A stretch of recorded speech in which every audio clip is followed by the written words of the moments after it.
सत्युग के बीच का यह है कल्याणकारी धर्माऊ युग, जिसको पुरुषोत्तम संगम युग कहा जाता है।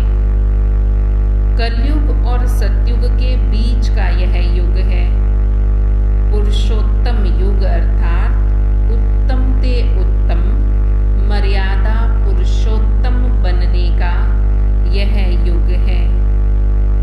इस युग जैसा उत्तम युग कोई होता नहीं। सत्युग त्रेता का संगम युग कोई ऊंच नहीं है। उसमें तो दो कला सुख की कम होती हैं। इस संगम युग की ही सबसे जास्ती महिमा है। बाबा कहते सबसे ऊंच सुख की महिमा संगम युग की है, जब तुम बाबा के साथ हो। बाकी सतयुग में फिर भी ऊंच महिमा है, लेकिन त्रेता में तो दो कला कम है सुख की, इसलिए ऊंचे ते ऊंची महिमा नहीं कहेंगे। सतयुग त्रेता का संगम सबसे कोई ऊंच नहीं है, क्योंकि वहां दो कला कम हो जाती हैं। इस संगम की ही महिमा है। तुम जानते हो बाप तो है ऊंच ते ऊंच, ऐसे नहीं कि बाप सर्वव्यापी है। बच्चे कितनी भूलें करते हैं, परंतु भूल भी ड्रामानुसार होनी ही है। मैं फिर आकर तुम बच्चों को अब भूल बनाता हूँ। बाप कहते मुझे तुम ऊंच ते ऊंच भगवत कहते हो, तो मैं फिर तुम बच्चों को आकर अपने से भी ऊंचा बनाता हूँ।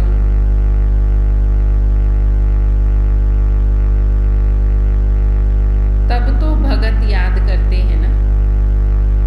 बाबा कहते देवताओं को भगत क्यों याद करते हैं? क्योंकि मैं ऊंचे ते ऊंचा भगवान तुम बच्चों को आकर अपने से भी ऊंचा बनाता हूँ। इसीलिए तो भगत याद कर रहे हैं अब तक भी। पूरे कल्प में बाबा कहते तुम्हारी ही पूजा हो रही है, अब तक भी भगत याद कर रहे हैं। क्यों कर रहे हैं? क्योंकि ऊंचे ते ऊंचा बाबा हमें आकर अपने से भी ऊंच बनाते हैं। लेकिन सर्वव्यापी कहने से सब कुछ मिट्टी में मिला दिया, तो खुद भी कंगाल और दुखी हो गए। भारत सुख धाम था, अब दुख धाम है। अब बाप कहते हैं मैं तुमको अपने से भी ऊंचा बनाता हूँ। मैं तो परम धाम ब्रह्मांड में रहता हूँ, तुम भी वहाँ रहते हो, फिर यहाँ आते हो पाठ बजाने के लिए।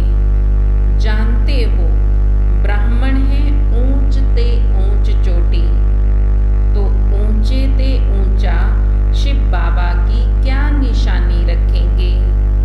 वह तो एक स्टार है। जैसे आत्मा है वैसे परमात्मा है।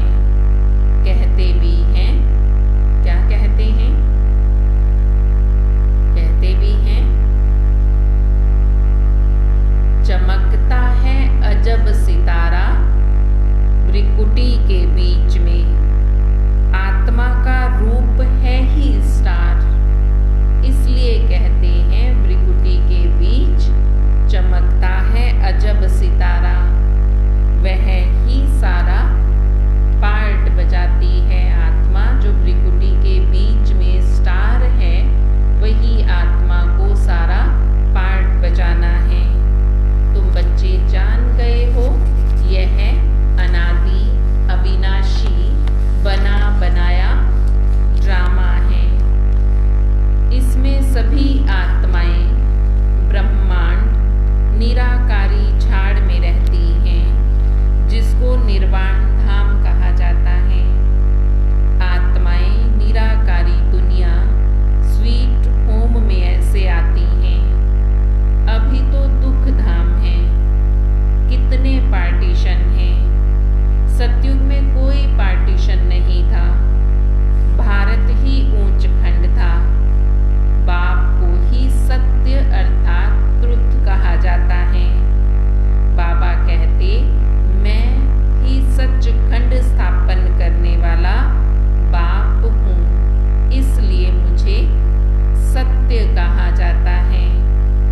जरूर नई दुनिया स्थापन करूंगा तो पुरानी दुनिया का विनाश होगा ना। अभी सब पर दुख के पहाड़ टूटने वाले हैं। फिर कहा जाएगा, किसकी दबी रहेगी धूल में, किसकी चोर लूट ले जाए, किसी की राजा खाए, लेकिन सफल उसी की होगी जो ईश्वर अर्थ लगाए। वह भी अब तुम अच्छी रीति समझ गए हो। फिर जो सफल करेंगे उन्हें 21 जन्मों का वर्षा भी जरूर मिलेगा। फिर नहीं तो जानते ही हो, बॉम्ब्स गिरेंगे तो सबका मिट्टी में मिल जाएगा। फिर उस समय तो सफल नहीं कर सकेंगे ना। कोई भी नेचुरल कैलेमिटीज आ गई तो उस समय सफल नहीं कर सकेंगे। उस समय तो सब, या बम गिरेगा तो मिट्टी में मिल जाएगा, भूकंप आएगा तो भी मिट्टी में मिल जाएगा, बाढ़ आएगी पानी बहा कर ले जाएगा, काम में नहीं आएगा। इसलिए बाबा समझा रहे हैं कि आफतें तो बहुत आनी हैं, तो क्यों ना उससे पहले अपना सफल कर लें। अब तुम जान गए हो, ये सब तो होना ही है। विनाश सामने खड़ा है। समझते हैं, मनुष्य जो बम्स बनाते हैं वो भी समझते हैं, ये जो हमने बम्स बनाए हैं ये भी हम अपने विनाश के लिए बना रहे हैं। आपस में एक दो को आंख दिखाते रहते हैं। आखिरीन फिर खात्मा भी तो होना ही है ना। जो जितना बड़ा बॉम्ब बना लेता है वो एक दूसरे को फिर आंख दिखाता है कि हमारे पास इतनी बड़ी शक्ति है। तो बाबा कहते फिर आखिरीन तो वो चलेंगे तो सही ना, खात्मा तो जरूर होना है, परंतु पता नहीं कौन प्रेरक है जो ऐसी चीजें बनवा रहे हैं।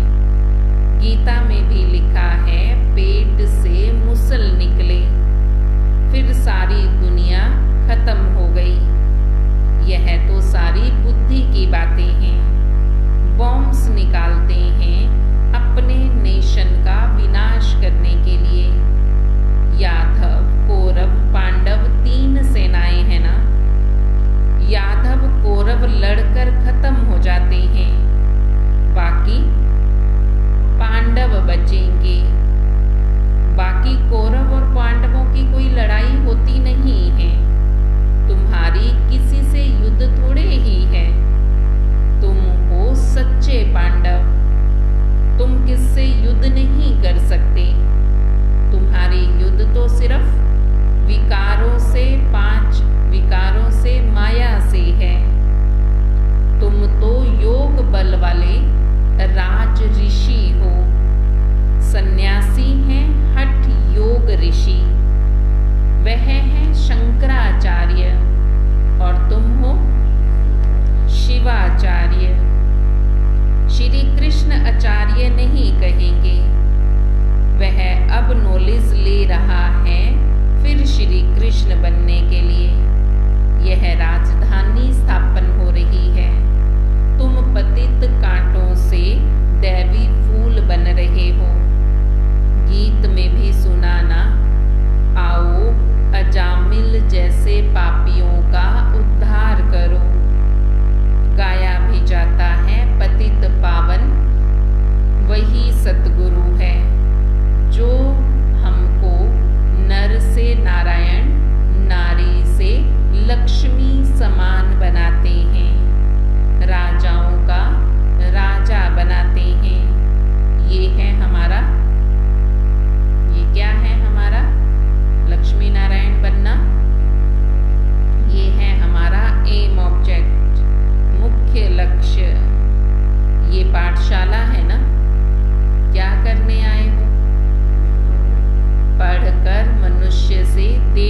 बनने आए हैं। इस पाठशाला में नर को नारायण, नारी को लक्ष्मी समान बनाते हैं। इसमें अंधश्रद्धा की तो कोई बात ही नहीं है। स्कूलों में लक्ष्य होता है ना, इसलिए तो पढ़ने जाते हैं। तुम अभी बाबा के पास आए हो बेहद का वर्षा लेने के लिए। वहां का वर्षा यहाँ लेना होता है। वह है सुख धाम और यह है दुख धाम। सुख धाम में जाने का वर्षा दुख धाम में मिलेगा। वहां जाने के लिए वर्षा यहाँ से लेना पड़ेगा।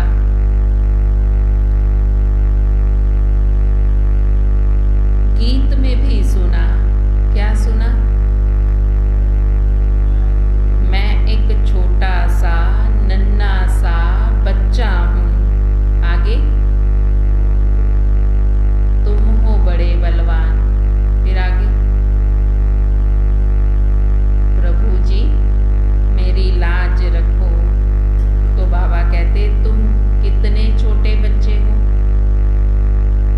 कितने छोटे बच्चे हो।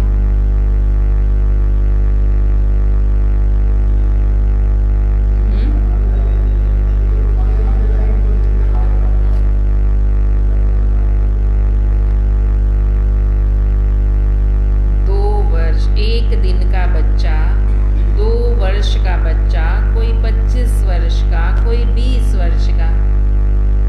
बाबा कहते एक दिन के बच्चे को भी वर्षा मिलेगा।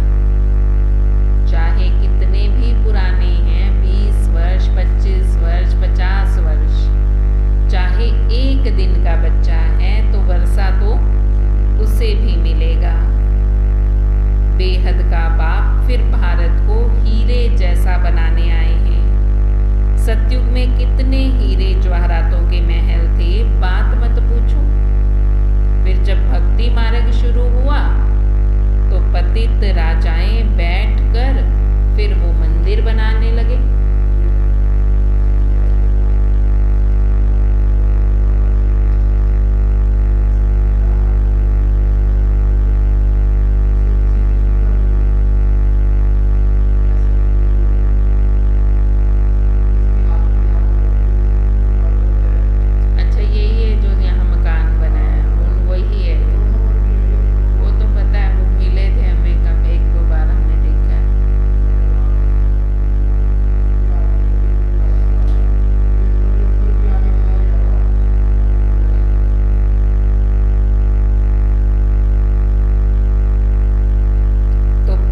राजाएं बैठ सोमनाथ जैसा फिर मंदिर बनाएंगे। बाबा कहते तुम सतयुग में कितने धनवान होंगे, हीरे जवाहरातों के महल होंगे, अथह हीरे जवाहरात होंगे। फिर जब द्वापर युग आएगा फिर उनका क्या करेंगे? फिर उन्हीं के ही बैठकर पतित होने के कारण मंदिर बनाएंगे। राजाओं के पास मंदिर होते हैं। देखो कितने बड़े आलीशान मंदिर बनाते हैं। आज कोई ऐसा मंदिर बना सकता है जो पहले के राजा बनाकर चले गए? कभी कोई सोच भी नहीं सकता ऐसा मंदिर बनाने का जो वो बनाकर चले गए। तो बाबा कहते कैसे बनाए? जो हीरे जवाहरात सोना उनके पास था उनके फिर उन्होंने बैठ मंदिर बनाए। आजकल तो बहुत ही मंदिर बनाते रहते हैं। सबसे मुख्य मंदिर किसने बनाया होगा? जो पूज्य से पुजारी बनते हैं, जरूर उन्होंने ही बनाया होगा। आपे ही पूज्य, आपे ही पुजारी। ये महिमा परम पिता परमात्मा की नहीं है। ये महिमा सबसे ऊंचते ऊंच है, सबसे न्यारी है। तो ये परमात्मा की महिमा नहीं है। कौन सी? आपे ही पूज्य, आपे ही पुजारी। परमात्मा की महिमा तो सबसे ऊंच और न्यारी है। हर एक मनुष्य की महिमा अलग होती है। ऊंचते ऊंच महिमा है बाप की, जिससे तुम 21 जन्मों का वर्षा पाते हो। फिर द्वापर से लेकर तुम लौकिक बाप का बच्चा बन जैसे जैसे कर्म करते हो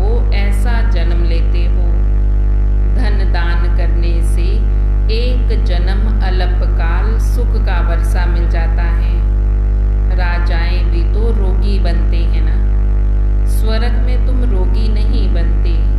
तुम्हारी एवरेज आयु 150 वर्ष रहती है। कितने हेल्दी रहते हो। बीमारी दुख आदि का नाम ही नहीं रहता। शिव बाबा बच्चों के लिए सौगात ले आते हैं।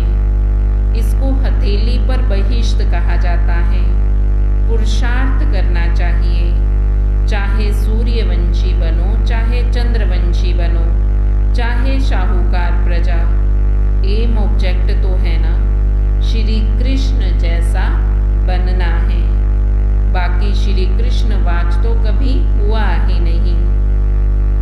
यह है भगवानोवाच।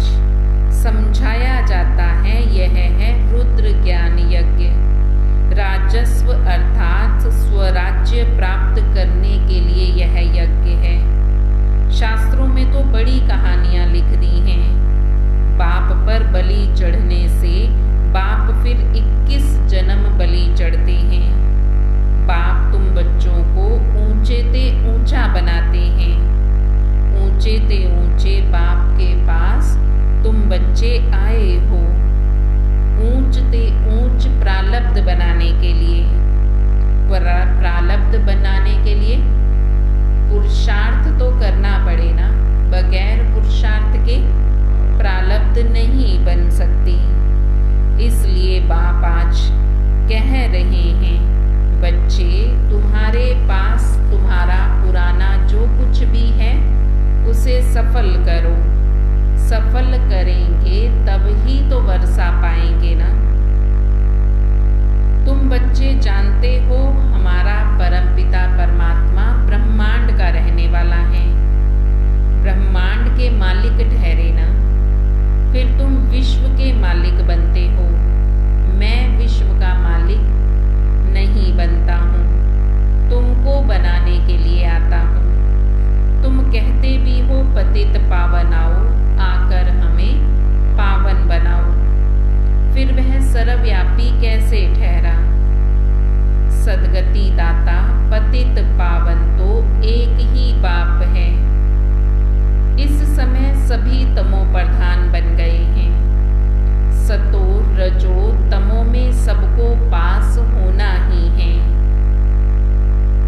हर चीज पहले सतो प्रधान होती है, फिर तमो प्रधान बनती है।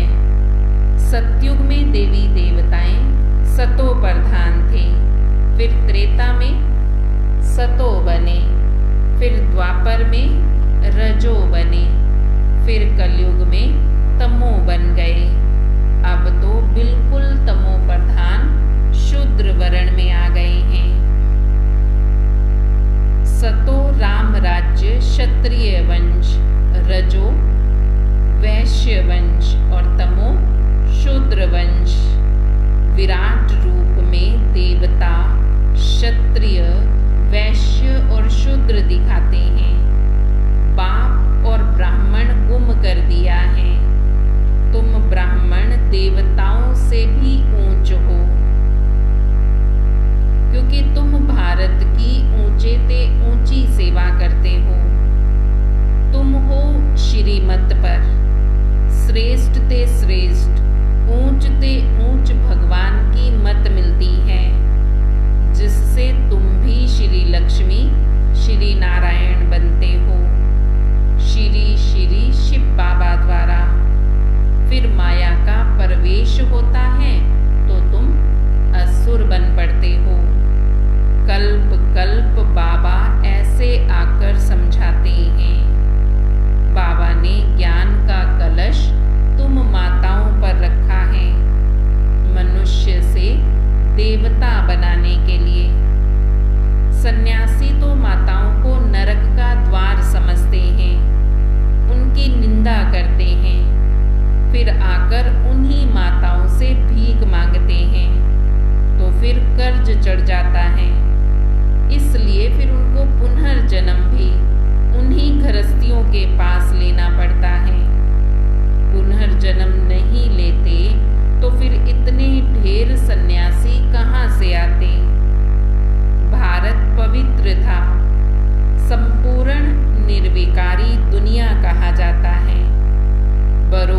देवताओं के आगे जाकर महिमा गाते हैं। आप सर्वगुण संपन्न, 16 कला संपूर्ण, संपूर्ण निर्विकारी, मर्यादा पुरुषोत्तम, अहिंसा परमो धर्म हो। और हम नीच पापी हैं। अपने लिए गाते हैं, मुझ निर्गुण हारे में कोई गुण नहीं। आप सर्वगुण संपन्न हो। यह शिव बाबा की महिमा नहीं है। बाबा तो सब गुणों का सागर है। सर्वगुण संपन्न देवताओं की महिमा है। परंतु पूरा ज्ञान ना होने के कारण सबके आगे जाकर ये महिमा गाते रहते हैं। शिव के आगे जाकर भी यही महिमा गाते हैं, लक्ष्मी नारायण के आगे भी, राम सीता के आगे भी। बाकी ये महिमा तो सिर्फ लक्ष्मी नारायण की है। बाबा कहते राम सीता की भी ये महिमा नहीं है, क्योंकि वो भी सर्वगुण संपन्न नहीं है। वो भी कलाएं कम हो जाती हैं। शिव जयंती मनाते हैं, परंतु समझते कुछ भी नहीं। तो अब बाबा कहते तुम्हारा अब ज्ञान का तीसरा नेत्र खुलता है। देवताओं को तीसरा नेत्र होता नहीं। चित्रों में देवताओं को दिखाते हैं, परंतु वास्तव में है तुम्हारा। चित्र में क्या दिखाया? तीसरा नेत्र देवताओं को दिखाया है, विशेष शंकर जी को दिखाया है। परंतु बाबा कहते वो तीसरा नेत्र उसका नहीं है तुम्हारा, लेकिन निशानी के तौर पर देवताओं को दिया है। तुम्हारा तीसरा नेत्र खुलता है, परंतु तीसरा नेत्र खुला और फिर बंद हो गया तो क्या कहेंगे? तीसरा नेत्र खुलना माना ज्ञान मिलना, बाबा की पहचान मिलना। तो जब तक खुला है तो रोज बाबा की मुरली सुन रहे हैं, बाबा को याद कर रहे हैं, धारणा कर रहे हैं, सेवा कर रहे हैं। और बंद हो गया, फिर बाबा क्या कहते हैं? आश्चर्यवत सुनंती, कथंती, पश्चंती और भगंती हो जाते हैं। बहुत अच्छे अच्छे बच्चे माया से हारते हैं। बाप युद्ध कराते हैं 5 विकारों पर जीत पाने के लिए, परंतु कई हार जाते हैं। बाबा देखते हैं बहुत अच्छे अच्छे बच्चे भी माया के युद्ध में हार जाते हैं, छोड़कर चले जाते हैं। तुम अभी हो ब्रह्मावंशी, फिर देवता बनेंगे। अभी शूद्र से ब्राह्मण वर्ण में आए हो। इस समय सृष्टि का चक्र पूरा बुद्धि में है, नाटक पूरा होता है।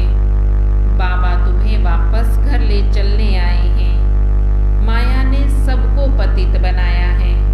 अब बाप कहते योग अग्नि से तुम विकर्मा जीत बनो। इसमें मेहनत है और कुछ करना नहीं है। बाप को याद करना है। बाबा हम आपके थे, आपने हमको फिर सतयुग में भेजा। पुनर्जन्म सतयुग में लेते रहे, फिर त्रेता में आए तो पुनर्जन्म त्रेता में लिया। इसको भी बाप कहते तुम अपने जन्मों को नहीं जानते, मैं ही आकर बताता हूँ। जिस युग में है पुनर्जन्म उसी युग में होगा। सतयुग में है तो सतयुग में पुनर्जन्म होगा, और वहाँ पे भी कितने जन्म होंगे वो भी बाबा ने सारा हिसाब बताया है। फिर त्रेता में आएंगे तो पुनर्जन्म त्रेता में होगा, द्वापर में आएंगे तो पुनर्जन्म द्वापर में होगा, फिर कलयुग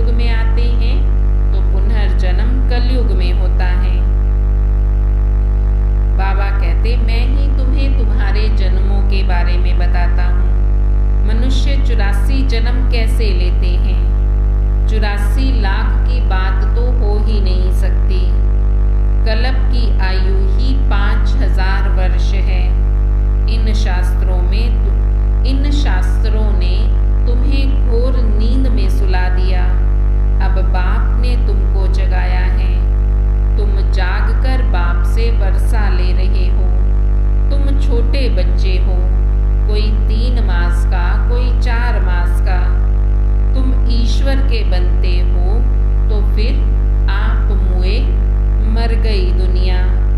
बाप का बनते हो तो दुनिया से मरना पड़े, देह अभिमान तोड़ना पड़े। बाप कहते शरीर में रहते, गृहस्थ व्यवहार में रहते, कमल फूल समान रहना है। सतयुग में तुम पवित्र संबंध में थे, अब अपवित्र गृहस्थ धर्म वाले बने हो। सतयुग में पवित्र संबंध थे और यहाँ संबंध अपवित्र हैं, इसलिए बाबा कहते अभी तुम अपवित्र गृहस्थ धर्म वाले बने हो। अब बाबा तुम्हें फिर से पवित्र बनाने आए हैं। पवित्र बनेंगे तब तो पवित्र दुनिया का मालिक बनेंगे। तुम देवी देवता धर्म वाले ही 84 जन्म लेते हो। भक्ति भी तुम बच्चे ही शुरू करते हो। पहले पहले तुम ही पूज्य और पहले पहले तुम ही पुजारी बनते हो। पहले तुमने अव्यभिचारी भक्ति की, अब भक्ति भी व्यभिचारी बन पड़ी है। फिर तुमको बाप से वर्षा मिलता है। बाप को आना भी संगम युग पर होता है। युगे युगे कहने से करके 4 युग होंगे, फिर 24 अवतार कैसे हो सकते हैं? बाबा कहते मैं सिर्फ संगम युग पर आता हूँ। अगर ये भी कहें कि युगे युगे आता है तो 4 युग हैं तो 4 बार आऊंगा, लेकिन 24 अवतार फिर कैसे हो सकते हैं? कच्छ अवतार मच्छ अवतार कैसे हो सकता है? गॉड इज वन, रचयिता एक है, उनकी रचना एक है। एक ही बार आकर रचना रचता हूँ, मैं घड़ी घड़ी नहीं आता हूँ। मुझे सृष्टि को रचने के लिए, पावन बनाने के लिए, दुखों से छुड़ाने के लिए, घर ले जाने के लिए बाबा कहते एक ही बार आना है। मुझे घड़ी घड़ी आने की जरूरत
रस रहने वाले नष्टो मोहा समृति स्वरूप भव। नष्टो मोहा समृति स्वरूप बनने के लिए सर्व संबंधों से बाबा को अपना बना लो। नष्टो मोहा बनना है तो क्या करना है? सब संबंधों से एक बाप को अपना बना लो। किसी भी दैहिक संबंध में बुद्धि का लगाव ना हो। किसी भी दैहिक संबंध में बुद्धि का लगाव ना हो। अगर किसी भी दैहिक संबंध में बुद्धि का लगाव होगा तो बाबा से संबंध नहीं जुटेगा। अगर कहीं भी लगाव होगा तो बुद्धि भटकेगी, बाबा में नहीं लगेगी, फिर इधर उधर बुद्धि भटकती रहेगी। इसलिए बाबा समझा रहे हैं। क्या समझा रहे हैं? किसी भी दैहिक संबंध में बुद्धि का लगाव ना हो। बैठेंगे बाबा को याद करने, अगर किसी में भी बुद्धि का लगाव होगा, बैठेंगे तो बाबा को याद करने, और याद वो आएगा जिससे मोह होगा। किसी का मोह पैसे में होता है तो उसको पैसा याद आएगा। जरूरी नहीं कि संबंधी ही याद आए, देहधारी मनुष्य ही याद आए। बाबा कहते हैं जिस चीज में लगाव होगा वही याद आएगी। पैसे में मोह होगा, पैसा याद आएगा। जेवर में मोह होगा, जेवर याद आएंगे।